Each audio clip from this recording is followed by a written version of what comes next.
হয় না নহয় মোৰ লগত কব ভাৰত মাতা কি ভাৰত মাতা কি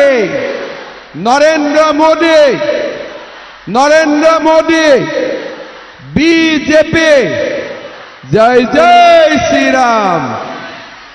জয় জয় শ্ৰীৰাম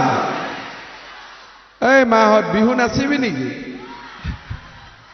ইমান দূৰত আছো নাচ কৰ পৰা দেখা পাম এতিয়া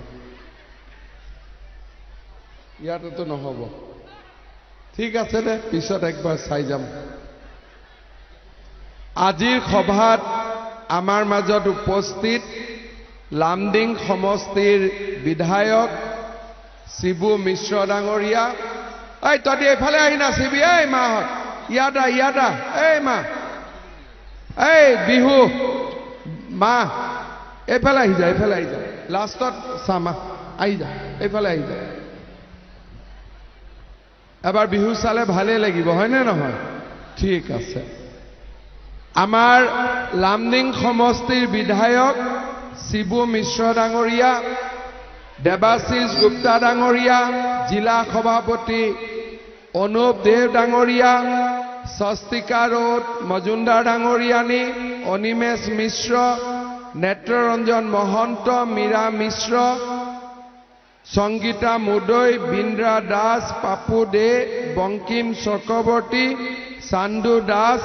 আৰু আমাৰ প্ৰাক্তন বিধায়ক সুশীল দত্ত ডাঙৰীয়া আইসকল দেউতাসকল আৰু যুৱক যুৱতী বন্ধু বান্ধৱীসকল পোনপ্ৰথমে মই লামডিংবাসী ৰাইজক বহাগ বিহুৰ শুভেচ্ছা জনাইছো আৰু বাসন্তীয় দুৰ্গা পূজাৰো বহুত শুভেচ্ছা জনাইছো আমি সকলোৱে জানো যে আমাৰ বিহু আমি আজি পালন কৰিছো বিহু হল অসমীয়াৰ জাতীয় জীৱনৰ উৎসৱ আৰু বিহু পাৰ হৈ যোৱাৰ লগে লগে 19 তাৰিখে আমাৰ ইলেকশ্যন হ'ব আৰু 19 তাৰিখ হল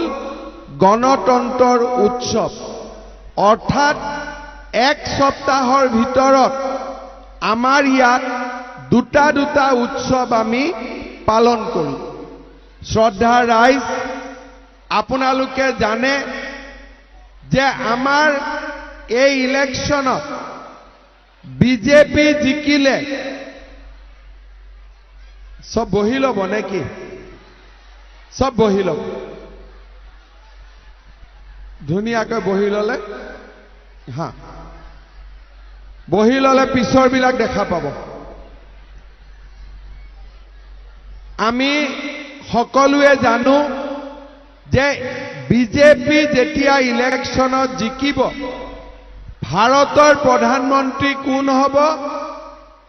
নৰেন্দ্ৰ মোদী আৰু কংগ্ৰেছ দলে কাক প্ৰাৰ্থী থিয় কৰাইছে যে ইলেকশ্যন কংগ্ৰেছ জিকিলে কোন প্ৰধানমন্ত্ৰী হ'ব ৰাহুল গান্ধী এতিয়া মই লামডিঙৰ ৰাইজক এই কথা বুজোৱাৰ নিশ্চয় প্ৰয়োজন নাই যে নৰেন্দ্ৰ মোদী আৰু ৰাহুল গান্ধী দুইজনৰ ভিতৰত ভাল প্ৰধানমন্ত্ৰী কোন হ'ব আমি সকলোৱে জানো যে নৰেন্দ্ৰ মোদী ডাঙৰীয়াই আমাৰ ভাৰতবৰ্ষত যিবিলাক কাম আমি আগতে কোনেও কল্পনা কৰিব পৰা নাছিলো আজি নৰেন্দ্ৰ মোদী ডাঙৰীয়াৰ নেতৃত্বত আমাৰ দেশত এই কামবিলাক হৈ আছে